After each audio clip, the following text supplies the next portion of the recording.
Good morning, everybody, and welcome to the highlight of human civilization. It's called Coffee with Scott Adams, and you're lucky enough to be here for it live in some cases and recorded in others. Now, if you'd like your experience to go up to levels that no one has ever even imagined were possible, well, all you need for that is a cup or a mug or a glass, a tankard, chalice or stein, a canteen, jug or flask, a vessel of any kind.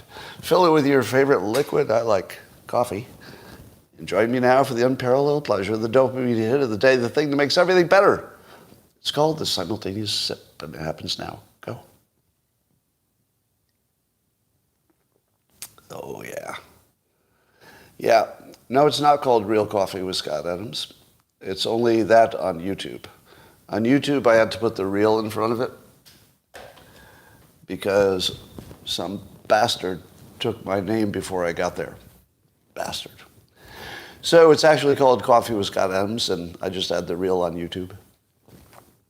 Speaking of YouTube, I asked a question this morning. I don't know if anybody's noticed. YouTube seems to have completely changed its experience for me. And I wondered, is it just me? In other words, it's glitching like crazy, and it won't allow you to download, and it's demonetizing, and it's adding advertisements in where you don't want them. So basically, it's like the whole thing just blew up suddenly. So I'm trying to figure out, have I been targeted? Because it looks like it.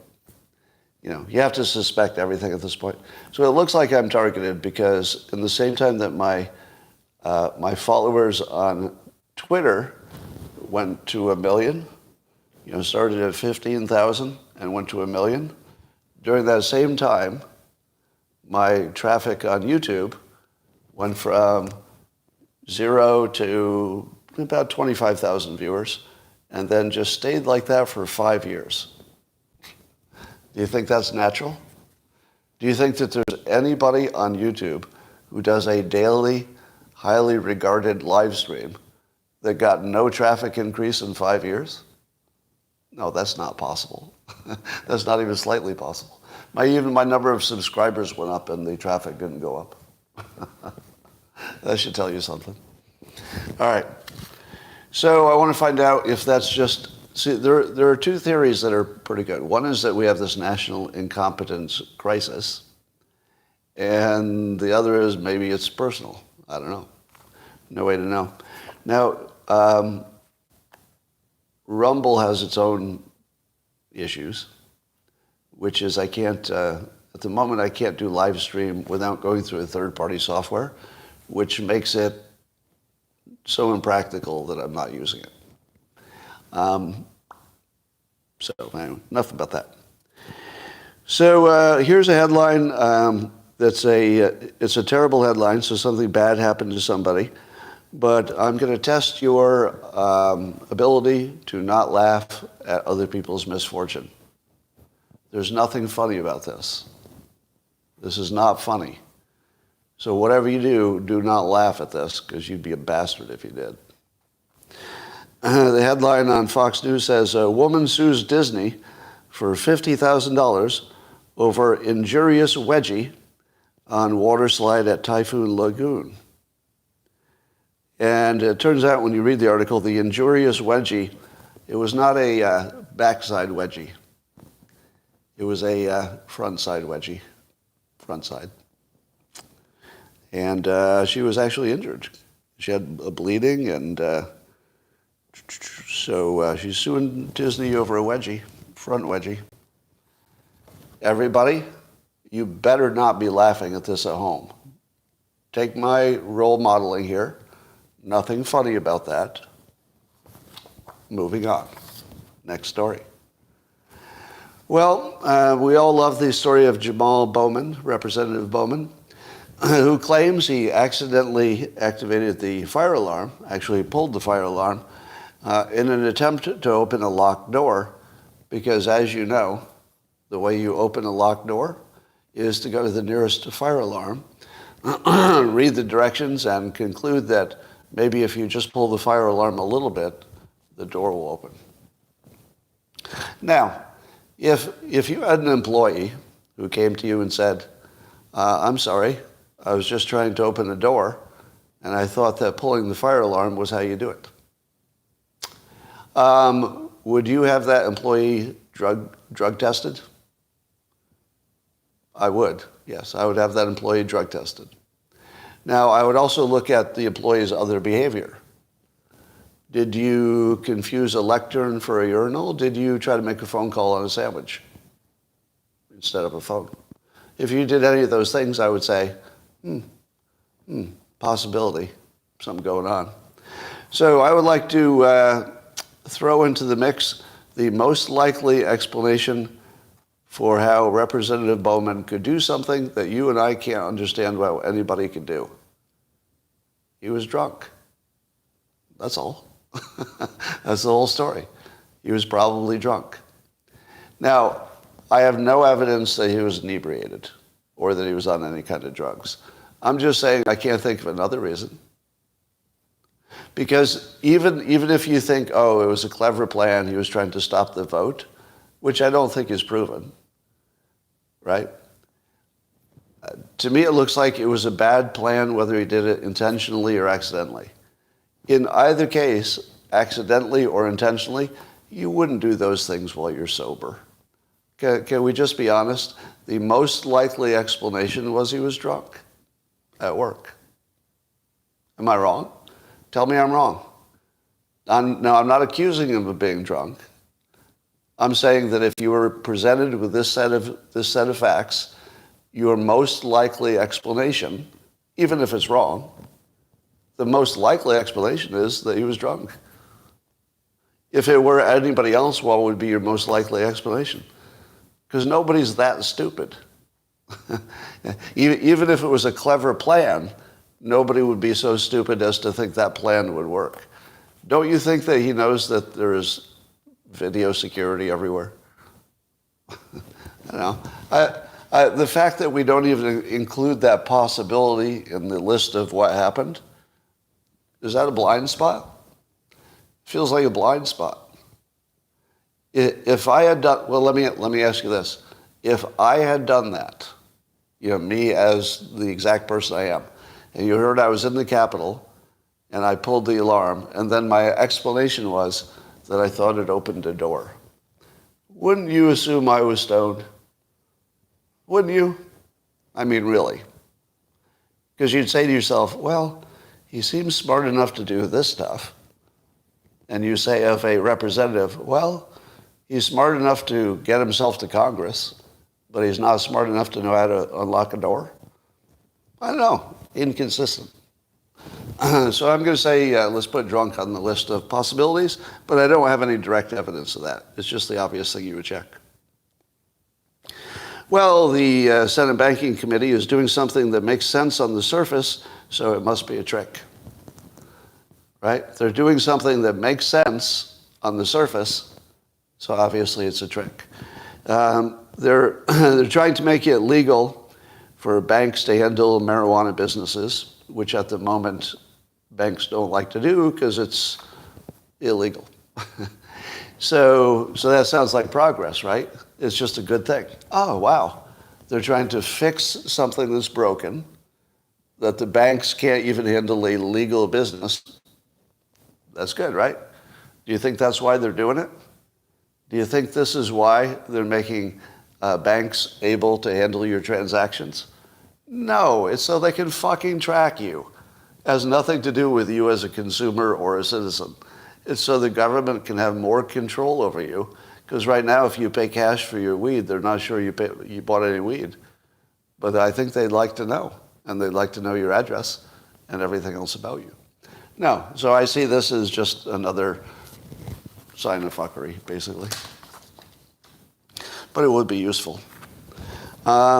Trump's trial starts today on his mostly the issues about overvaluing his properties, they say. Do you think that he won't win this? Do you think that he can't make an argument that his property is worth more than the court thinks it's worth? I feel like he should win this one, except for, not having a real justice system. I don't know. So we'll keep an eye on that. You know, so he's got, it's amazing.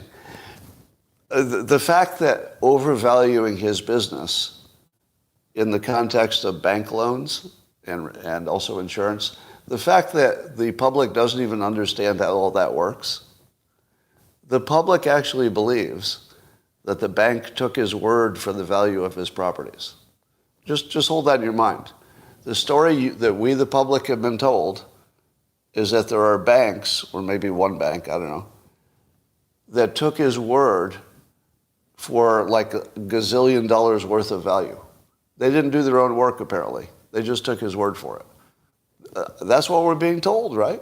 Now, anybody who has even a little bit of experience in business knows that's not true. Yeah, there's no chance. There's zero chance that they took his word for it. Now, what about the insurance companies? Suppose he inflated the value of his asset and then he went to get insurance. Does the insurance company hate that? No, they love that.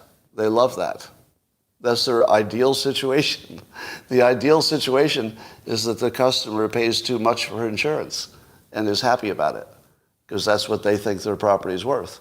And then if their property gets destroyed and you have to replace it, we replaced it for half of what you thought it was worth. So we win and we overcharge you for insurance. So he might be in legal trouble for making an insurance company rich. Now, I don't know all the details, so don't take my word for the details. But what the news has told us doesn't make sense. There can be no situation where a bank took somebody's word for the value of their property. That has never happened. And there cannot be a situation where overvaluing your assets is bad for the insurance company. Again, that's not a thing, right? The insurance company is going to make sure that they're only reimbursing you for the thing you lost, not for your opinion of its value. So how did we even get this far? That, separate from the questions of whether the lawsuit is appropriate, the public is completely misinformed on the news.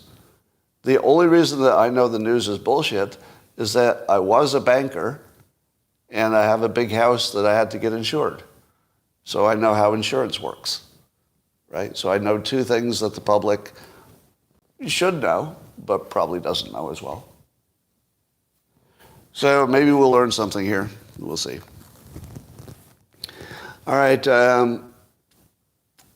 According to Turley, there are a whole bunch of reasons why, at least 4 reasons why Biden could get impeached.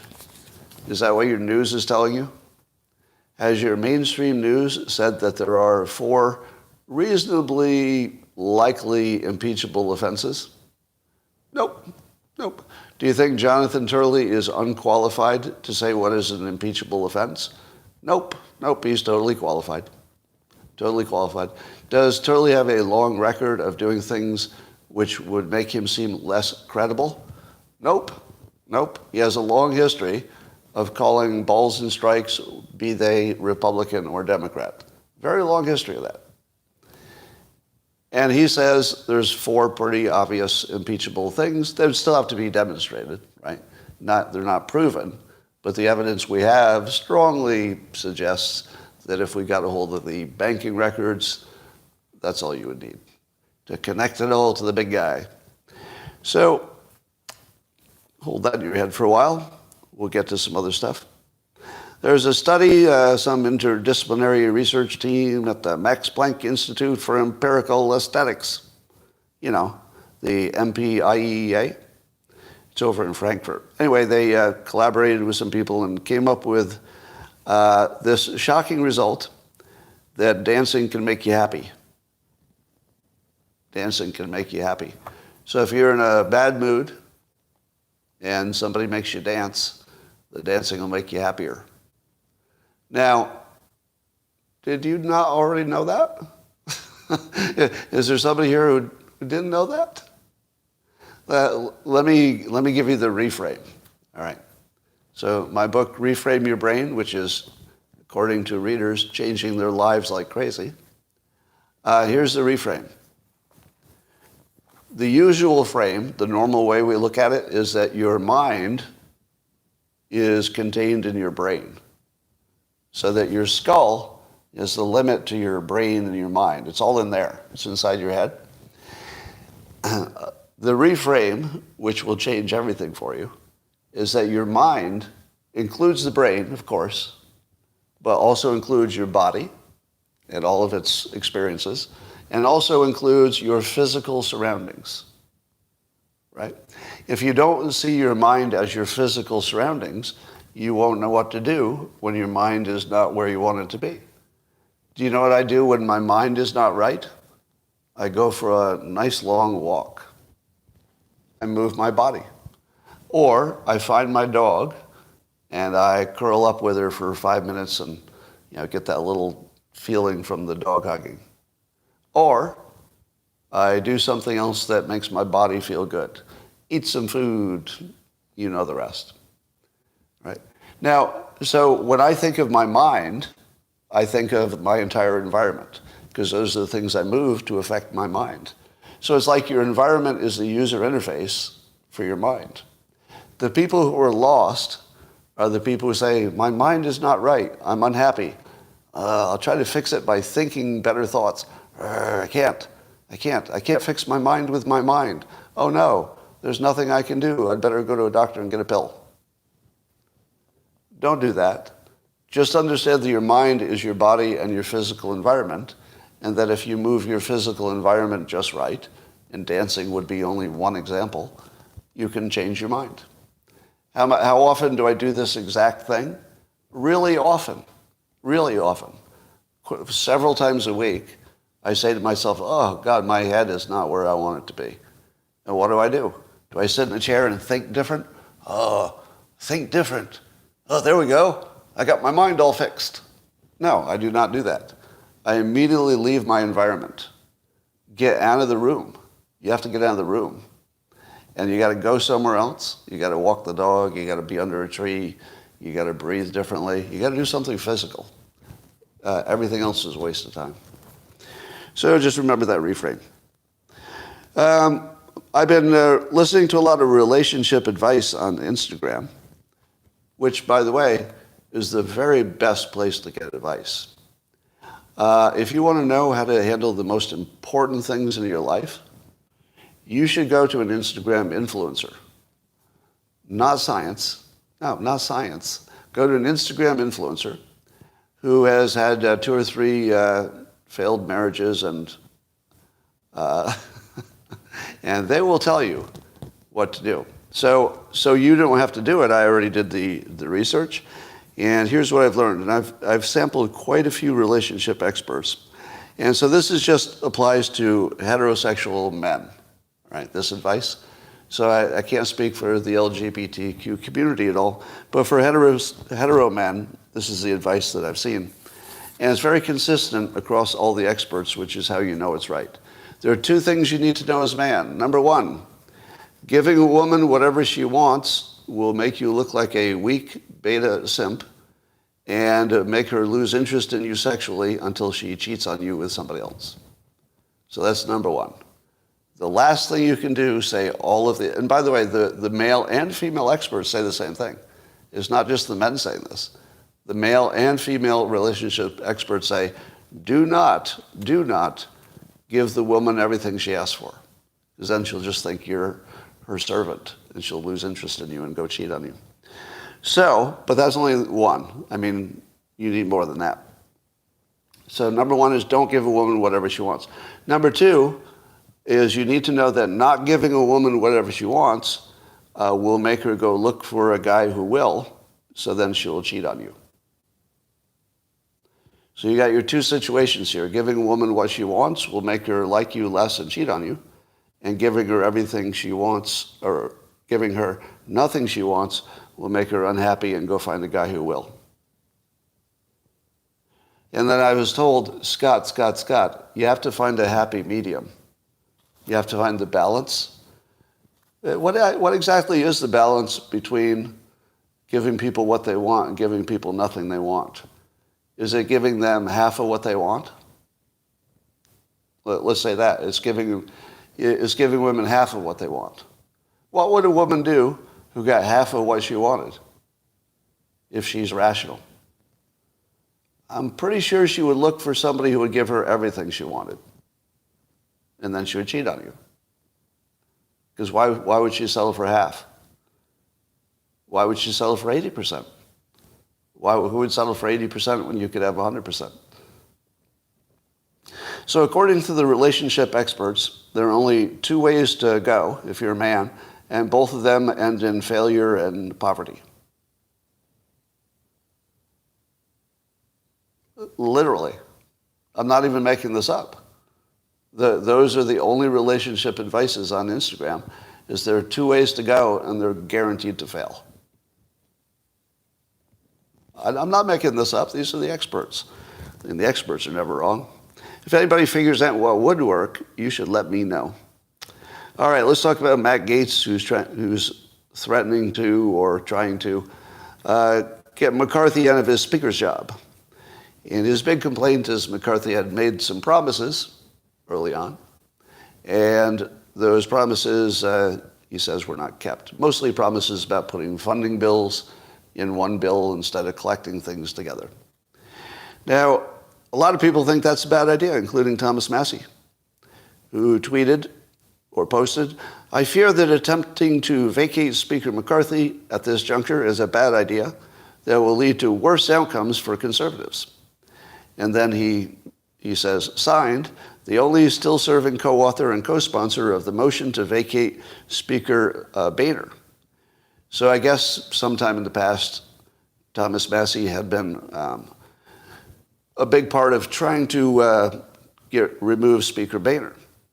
So he is making sure you know that he's not opposed to doing something that's provocative, and even he's in the minority, and even going hard against the Speaker.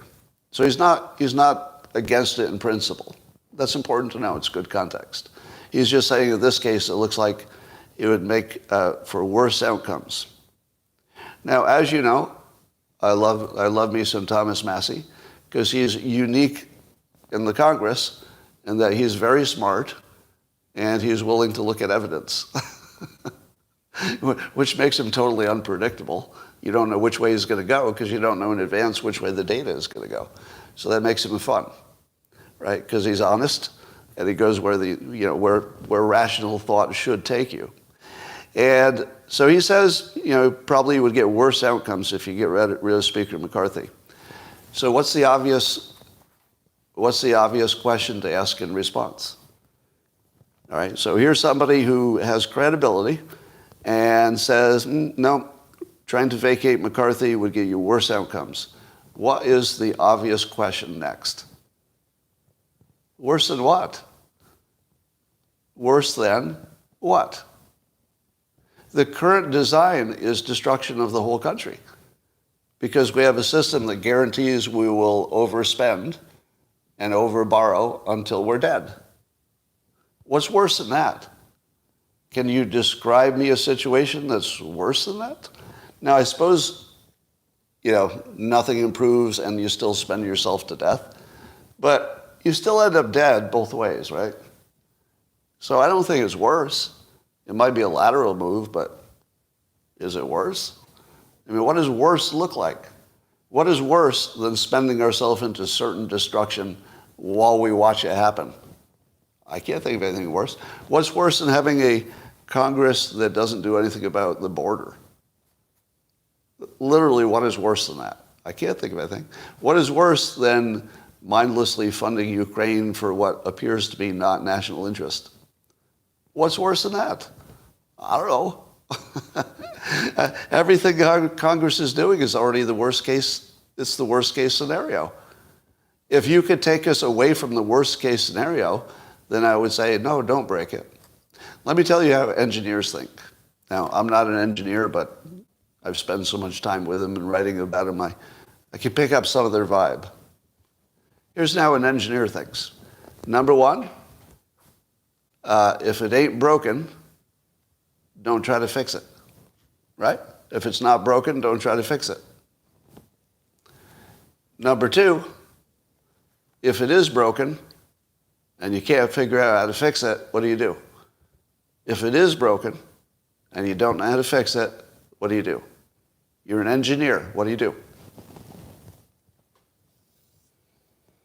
No, scrapping it would just make you build it back again, probably. You break it. You break it more. Yeah, if something's broken and you don't know how to fix it, you break it more.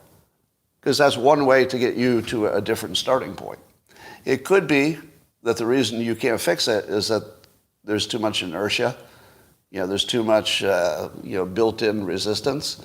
So you might have to nuke it, right? So if what Gates is doing sends Congress into chaos and just completely breaks it, is that worse? Give me an argument that that's worse. Because what would happen if Congress completely dissolved, like they just couldn't do anything? Then they would have to fix it, wouldn't they? Wouldn't they then have to fix it? But then they'd be starting from a different starting point. They wouldn't be starting from, well, we have this cathedral, and we're not going to tear down the whole cathedral just to fix these things, so I guess there's nothing we could do. We'll just march on to destruction. No. Bomb the cathedral. Bulldoze the cathedral, and then see what you got to work with, right? So if it's broken and you can't fix it, you got to break the shit out of it some more. You got to further break it. You got to really, really break it. Then you might have a way to go forward.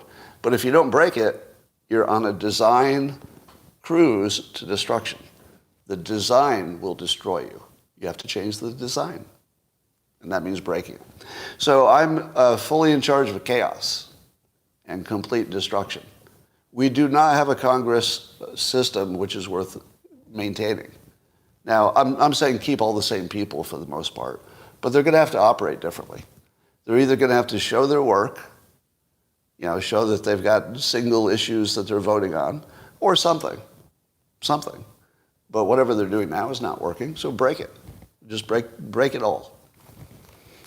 And that would be rational. Now, if I haven't seen if Thomas Massie has responded. Sometimes he does respond. He may have a good argument. If he has a good argument, I'm totally going to listen to it. Why? Because he's credible. He earned it, right? The reason that I would take my time to listen to Thomas Massie, whereas I might not bother with somebody else, is that he's going to say something sensible. So I will listen to that and maybe change my mind. Well, Governor Hochul, she's governor of New York, right? Hochul is governor of New York. Yeah. And Bill Clinton are in agreement about something. They both want New York City to stop being a sanctuary city. Do you know why? Because there's too many immigrants.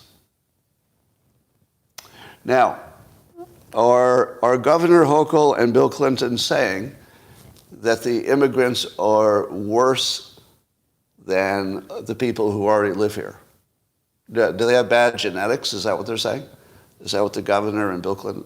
No. No, it has nothing to do with the genes or the race of the people, right? So that's not part of the conversation. It has nothing to do with their genders. That's not part of the conversation. It's purely the situation. It's a design problem. If you take a bunch of people who are doing well, the people who lived in New York in the first place, and then you introduce a large population of people who are not doing well, the natural outcome is that the people doing well are going to have to, stop doing well, and they're not going to be able to walk down the streets safely, and they will have to give their money and give up other things that money would have done for them. So when Bill Clinton and Governor Hochul say that New York City should stop being a sanctuary city because it's attracting too many immigrants, are they being racist? Are they being racist? No. No, they are not. Because first of all, it's all kinds of different races, right? It's a bunch of different people from different places. It's not all Central South American. A lot of it is African and Eastern European and Chinese, etc. So it's not racist. But if you were to summarize what Governor Hochul and Bill Clinton are saying about the immigrants, what would be a folksier, more casual way to say you should stop being a sanctuary city. Like what words, let's say if you were crude and provocative, what would be another way to state it? Get the fuck away. Right. So basically they're saying that the people in New York City need to get the fuck away from the immigrants. But it has nothing to do with the quality of their character, the immigrants. It has nothing to do with their genes, their chromosomes. It has nothing to do with their gender. It's not based on bigotry. It's system design. It's just system design. If you put the wrong people in the wrong place, you get a bad outcome. Right? Am I right? It has nothing to do with anybody's quality of a human being. It has nothing to do with anybody's worth. It has nothing to do with your worth as a person. In fact, I would guess that the immigrant population coming in now, this is just a guess, is the highest quality of immigrants we've ever had. I know you don't want to believe that. My opinion is it's probably the highest level of quality. Here's why. If you can get all the way from Europe, through Central America, you've got enough money to do that, you have enough ambition to do that, and you're the type of person who can even conceive of this working, and you can pull something together in your homeland, you've already demonstrated a whole bunch of qualities I like. Right? If you didn't know anything else about them, you'd say, I can work with this. I could work with this. Have you ever tried to hire a Native American lately? Native as in not original Americans, but somebody who was born here. Try to get somebody who was born here all their life to come do some work for you. Not so easy. Try to get a recent immigrant to do some work for you. Yes. You can get a recent immigrant to do almost any kind of work and be delighted and really put in the effort. I mean, that's the kind of people who are coming here. So I want you to know from my perspective, although we don't know for sure, because we don't really know the composition of them, we assume that more criminals are coming through. Would you agree? More terrorists, absolutely. Definitely more terrorists, definitely more criminals. But on average, if you were not counting the criminal elements, which are certainly part of it, on average, I'll bet we're getting a higher quality of immigrants than we have ever gotten before, because we have a bigger filter. Like it's really, really expensive to pay the cartels, and it's really, really dangerous, which means you get all the risk takers. I want risk takers who can figure out how to get out of the hellhole they came from and to get into America. It's like your perfect test. It's the perfect test. Now, this is not my ideal situation. All right. My ideal situation is totally controlled immigration, in which we get to pick, our favorite people, the people who will add the most. But we don't have that. Sons of Liberty, we're going to delete you for saying the same fucking thing 50 times in a row. Goodbye. And we'll get rid of everybody else who says that. NGOs. All right. We don't need you anymore. So, would you say, yes or no, that the Kathy Hochul, the Governor Hochul, and ex-President Bill Clinton are saying the same thing that I said? It was not about anybody's culture, any differences among people at all. It was a system design problem. That if you take half of the population and teach them that the other half have their shit and you should go get it, the half that has been taught, if you're in the half that has their shit, you should get out of there. Get away. So you don't want to be where somebody thinks that you have their shit. Here's a simple example. Suppose your state was getting really serious about reparations, and you were literally going to be taxed just for being in that state. Does that say that somebody has bad genes?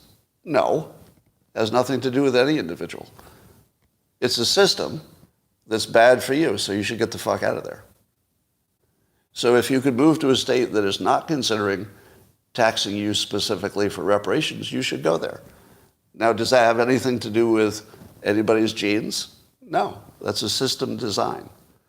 So you can go where the system design works in your favor, and anybody who stays where the system design is clearly designed to make them suffer for the benefit of others, you should get the fuck out of there, if you can. Now, realistically, there's no place to go. So if there were someplace to go, that would be serious. But it's hyperbole, because where would you go? All right, so in a limited case, maybe you could change states or something, but people don't really do that. All right. There's a story that says that Mark Zuckerberg and his wife sold their San Francisco home. So they've had it for a while. $31 million they got for it. Now, why do you think Zuckerberg would sell a home in San Francisco? What would cause him to not want a home in San Francisco, where he used to? He used to like having a home in San Francisco. Could it be that he spent hundreds of millions of dollars of his own money to guarantee that Democrats got elected so that they could put in place a system that he can't survive? Because that's what it looks like. It looks like he said, shoot, this place is going to hell because of the people I helped get elected, and so I've got to get the fuck out of here. Now, did Zuckerberg make any statements, or do you believe in his mind he's thinking, oh, they moved in a bunch of people to my neighborhood who have bad genes or bad character? No. It's the system. San Francisco had a system that used to keep it clean and inviting, and people came there. And then, thanks to people like Zuckerberg, who got Democrats in place, and Soros, etc., there's now a new system in which the smartest thing that he can do is get the fuck out of there. So he sold his house. How much more right do I need to be? Do you remember the coverage of my cancellation? Do you remember how many of the stories wrote that what I was complaining about was a system as opposed to somebody's genes? Do you remember all those stories? You never saw one. You know why you never saw one? The only place you've seen it is where I've been on podcasts and I explain it. The reason you've never seen that story, nobody ever asked. I was canceled worldwide by my syndication, all the newspapers, and my publisher. They never asked why. They never asked what was on my mind, why I said it, what was the context. Never asked. Oh, you're so broken. Goodbye. All right. Sam Bankman-Fried, apparently, according to Michael Lewis, who's writing a book on him, had considered seriously offering Donald Trump a large amount of money to not run in 2024. Now, he got popped before he could execute that, but allegedly somebody gave him a number of $5 billion, and so the speculation is that Trump himself may be behind that estimate. Do you think that Trump would have taken $5 billion in crypto to not run? I don't really see it. I don't see it. Yeah. So, but do you think there's somebody who is in the Trump organization may have floated their own number, which was their own best guess of what it might take to talk him into it? Easily. You know, if you'd asked me, I could have given you a number. You should have asked me. I'm good at estimating. I'll give you a number. You know what my number would have been? If you had asked me, what do you think is the number? Do you know a number I would have given you? Just guess. Guess what number I would have given you as Trump's price to leave. Well, I'll tell you. $5 billion. That would have been my exact guess. Do you know why? Because 3 or 4 billion are not round numbers. They seem, just weird. And Trump was probably already worth somewhere in that low $1 billion number. So getting $1 billion might not change his life. Getting $5 billion, that might change his life. You know, he could buy entire new businesses. He could start a media empire if he wanted. He could do a lot of stuff. He could run the country sort of without being an elected official. You know, sort of like a Soros type or a Murdoch type or a Bezos type, to own a major publication. So you could imagine that Trump, might have at least considered $5 billion. But it's the same number I would have come up with. Because over 5 seems like unnecessary. Like if 5 doesn't get it done, I don't see how 6 would, right? So 5 is enough to matter, and it would be enough to give him a new set of power. You know, they could buy entities. But I doubt he was ever involved in that conversation. It seems unlikely that anybody would have taken that to Trump, because I think he would have, I don't know. Like, he's not violent, but he might have punched somebody if they said that. Anyway. We got a new senator in California. Governor Newsom is appointing the replacement for Dianne Feinstein, who passed away. And let's see if there's any surprises involved here. He put into job a black lesbian woman. Yeah, black lesbian. So I'm starting to think I never had a chance for that job. I mean, I'm seeing subtle signs that if I tried really hard to get that job, now that I'm a Democrat, I feel like, I don't know, I just feel like maybe the deck was a little stacked against me in some ways. Yeah, you could say it's the 5th career that I've lost because of being a white guy. Once again, I cannot be a senator.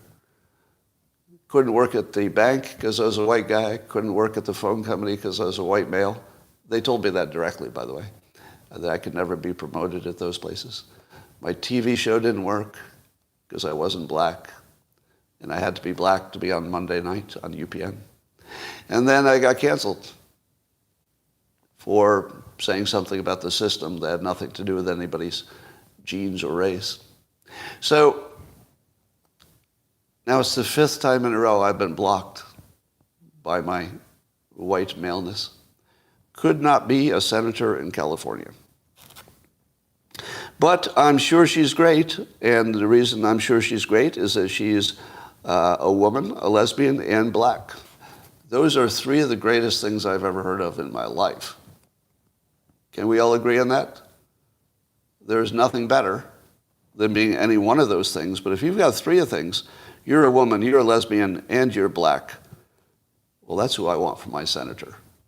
Because one way to know you get good quality is to artificially restrict your choice to the smallest pool of applicants.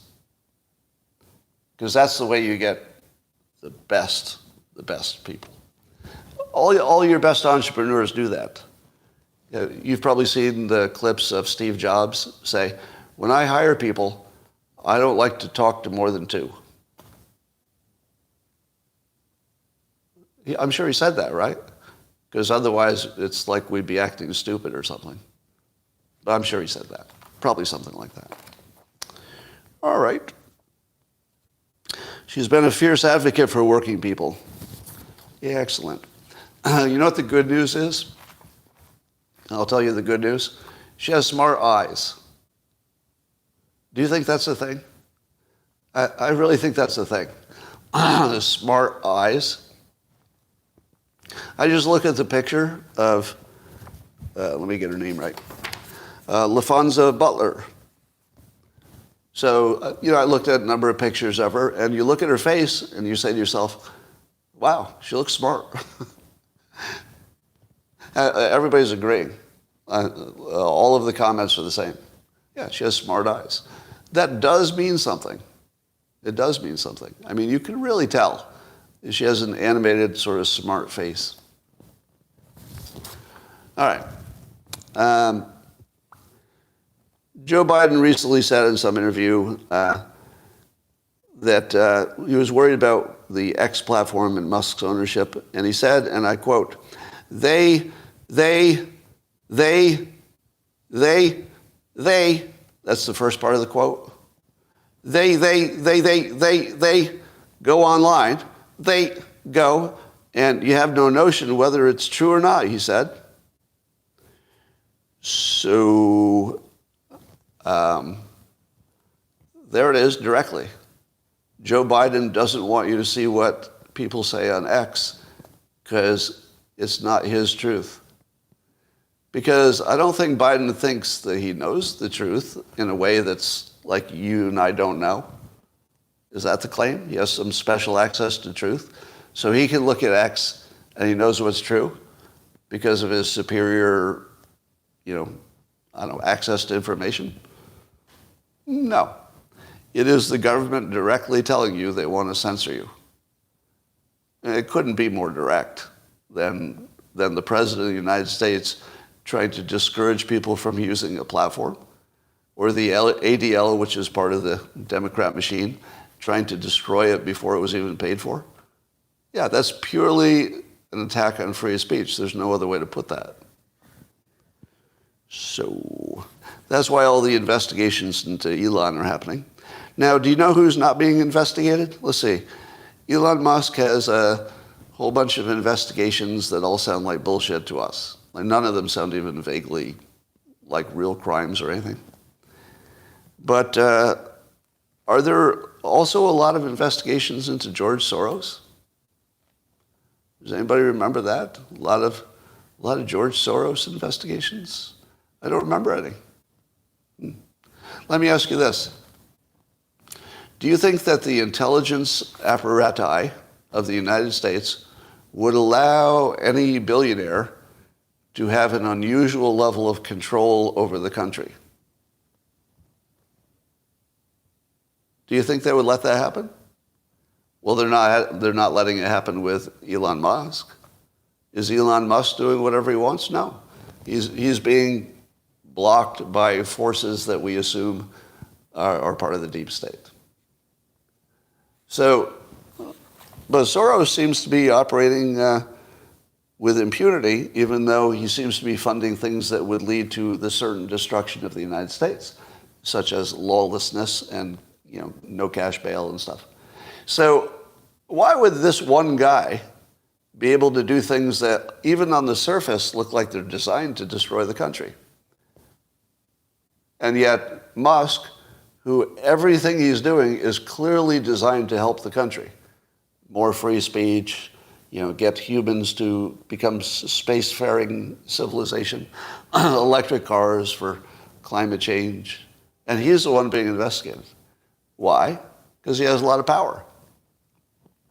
So do you think that some other person who has a lot of power would be allowed to operate just by his own whims? That's kind of impossible. In the world as we know it, that sort of doesn't happen.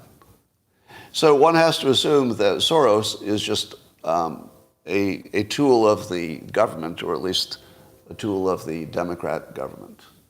So I don't see him as separate from the elected officials. I think they just use his, and maybe the intelligence people do. It looks like they just use him as a piggy bank, and in return he gets everything he wants. That's what it looks like. Now, there's no way to know, but I see no situation in which the intelligence apparatus of a country would not have total control over an individual. Or let me ask this a different way. If the intelligence apparatus of the United States wanted to control Soros, could they do it? Remember, he's a citizen, so they'd have physical control as well as he's a citizen. Of course they could. That our intelligence people could control any individual. Would you agree with that statement? Unless that individual, decides to off themselves or something, they could blackmail or bribe anybody, because there's no limit to what they would do that's bad and no limit to what they could do for you that's good. So they have unlimited tools. Of course they can. So the only logical conclusion is that Soros is part of our intelligence operations, or at least compatible with them. What else could it be? Which also tells you that whatever else he's doing is either being tolerated because it's not the top priority, or we want it to happen. Who exactly wants to destroy our cities? I can only come up with one hypothesis that makes sense. So I can come up with one hypothesis where if you really twist it and play with it a little bit, you can make it make sense. It goes like this. Let's say Soros is genuinely concerned about the distribution of wealth, and that rich people have too much and he wants poor people to have more. Now that would be consistent with the fact that he's giving away a lot of his money. So he seems to be sending his money toward other people, partly self-defense, I'm sure. But what would the possible plan or benefit be to destroy the cities of the United States with unlimited immigration? What would be the end state of that? Here's the only one I can think of. We would fix immigration. Because you realize that all of our problems is because our own system for immigration is totally broken. So at the very least, you would fix immigration. But you also might have to fix your neighbors. In other words, we might have to invest in countries that aren't doing well to get them to stay home. Maybe that's what he wants, more investment in countries where they're so desperate they have to leave. Maybe. That's the best I can come up with. And I would argue that it would look like the Matt Gaetz approach, where I said Congress is broken, so you should break it further, because you can't fix it from where it is. It could be that Soros is trying to break cities, just break them and make them non-functional. Because once you break the country, well, then you have more options. And one of those options might be way more immigration, but controlled. I actually think we would be better off with way more immigration controlled. Do you agree with that? Could we increase the numbers if we also increased the vetting and made sure that we had some control? Some say no. So I think it depends what you think about our birth rate. If you think our native birth rate will keep up, then you could make an argument for restricting immigration. If you think it will not, which is what I think, it will not, then the only way you can become a viable country in the long run is through immigration, because there are no other people. Here's the fact that you need to know about economics. Economics is population. There's your reframe. Economics is people, right? The reason that India and China are world powers is not because each person makes a lot of money. You get that, right? There's not a lot of rich Chinese people and rich Indians as a percentage of the population.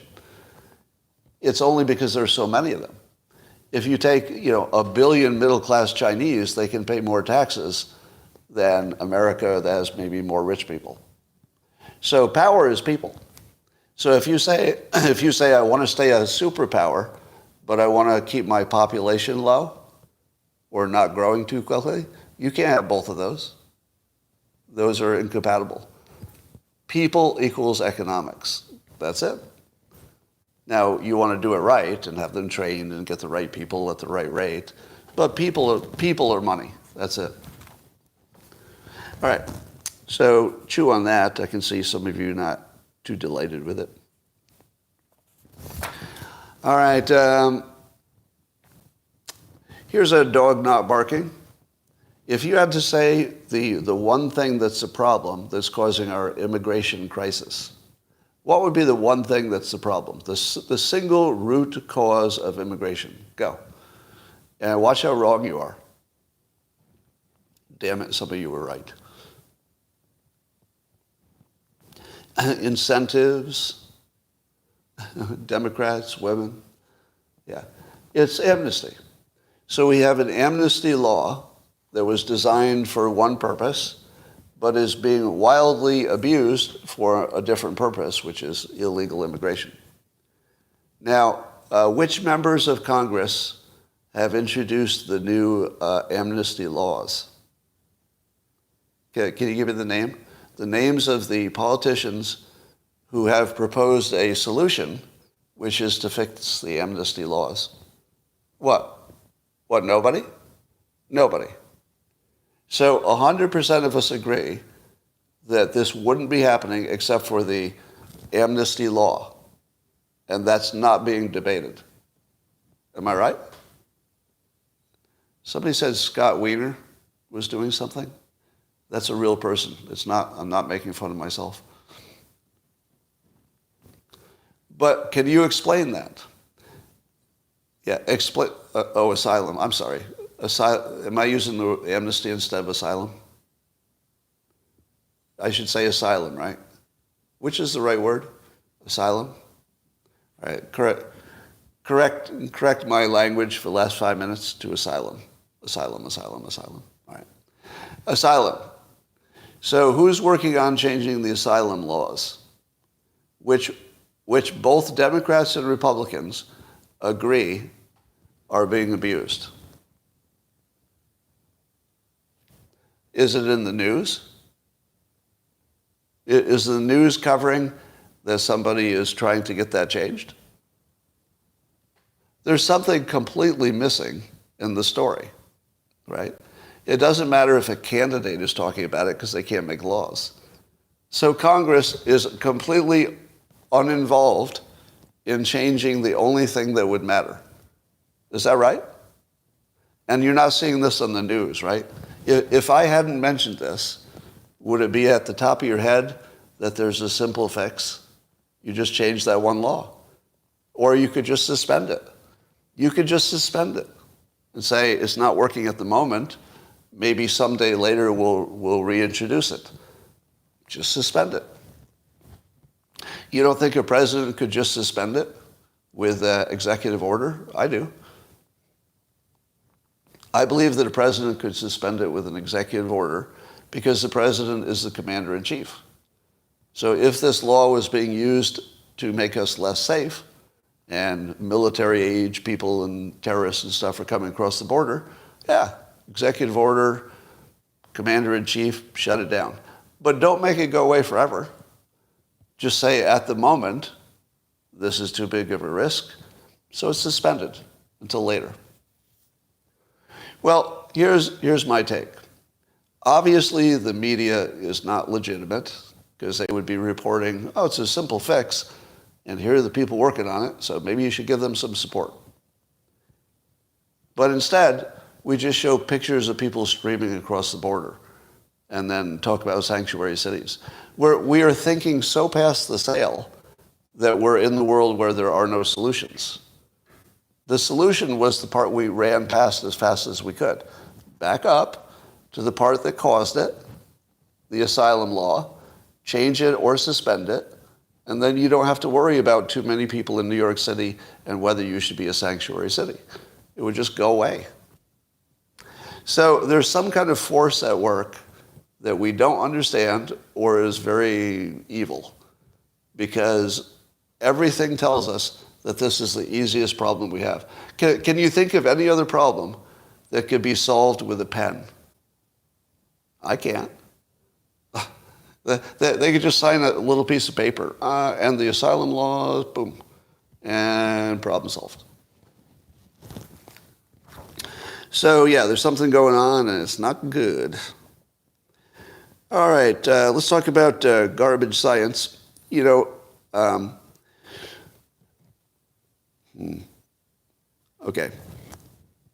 We're gonna go to the whiteboards now. So I'd like to explain to you why science is broken and why everything else is broken too. You ready? It's a two-parter. Here's what you need to know about science that cannot be told to you by the media, because the media is in on it. They're colluders. And it looks like this. simple graph goes like this. So money involved in the topic, that's on the left, and then level of corruption is on the bottom. And it's very easy to understand. If there's no money involved, and it's just pure science, there's probably not much corruption. So you could trust when there's no money involved, probably not much corruption because you can't make any money. But as you go up the money scale, you get to the things like climate change and COVID.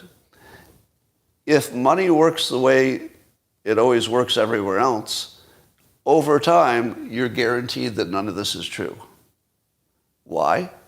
Because criminals will always try to game every system. And eventually it will only be criminals because the money is good. So it's not going to pay to do things that are just true when you could do things that are not true and get a big paycheck. So over time, if there's a lot of money involved in the topic like climate and COVID, what should happen predictably by the design of the system, not by accident, by the design of the system, you guarantee that your most important questions are all fraudulent. There's no other way this can work. There's no other way it can go. It's not like, oh, maybe this could lead to something bad. No, it can only lead one way. There's not a second thing that could happen. It will always, always, always trend toward fraud. Always. It has to, because that's where the money is. Now, you might say to yourself, but Scott, there are some criminals, but mostly there's honest people. So wouldn't the honest people sort of crowd out the criminals? Wouldn't the criminal part always be smallish necessarily? No. The criminal part is guaranteed to be the controlling part. Here's why.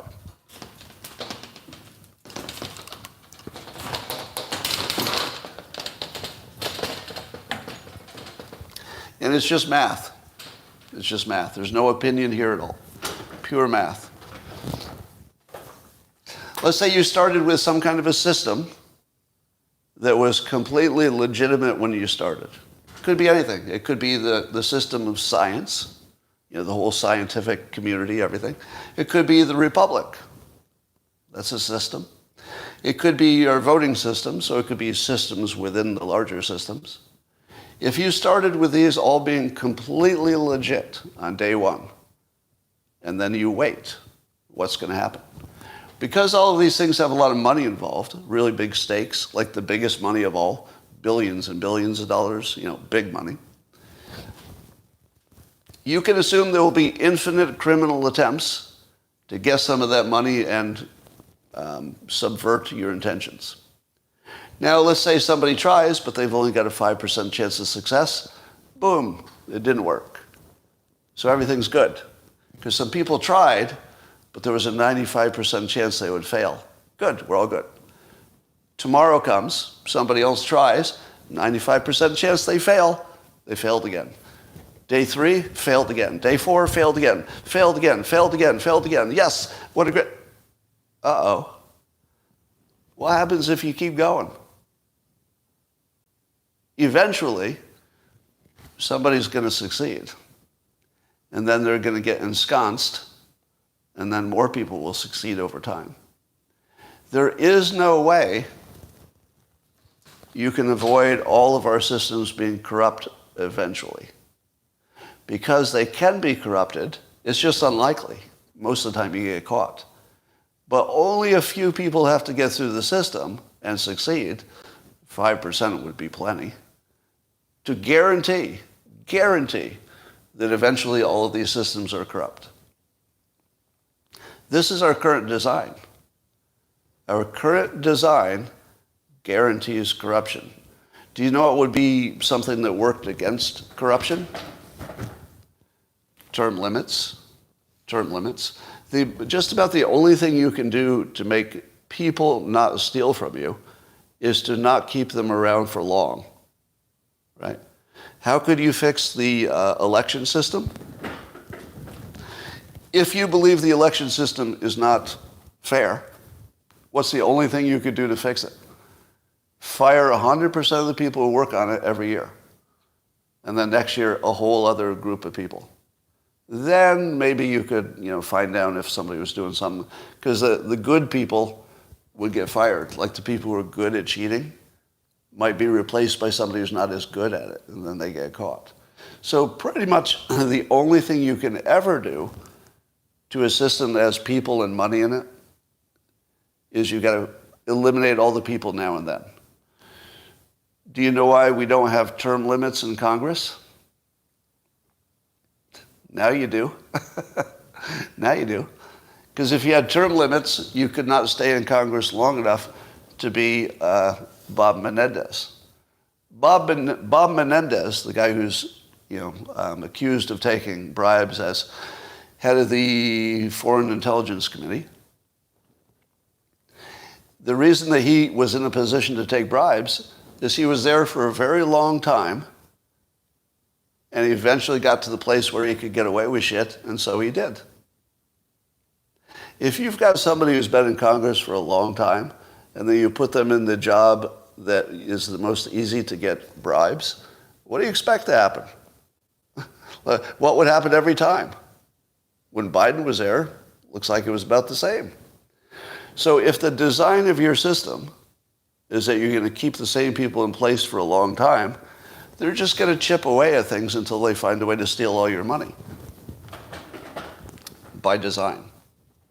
So don't think that we have bad people. We also have that. But the design is guaranteed to make everything corrupt, including science. Including science. The design of science at the moment is that the only way you can get ahead is to say things that agree with the narrative and are in a big topic. So it's going to be, you created a system that guarantees a whole bunch of people who say climate change is real, and then they compete to say how bad it is. Whoever can say it's the worst gets the most money, if they can make a case for it. So why are things broken? They were designed to break.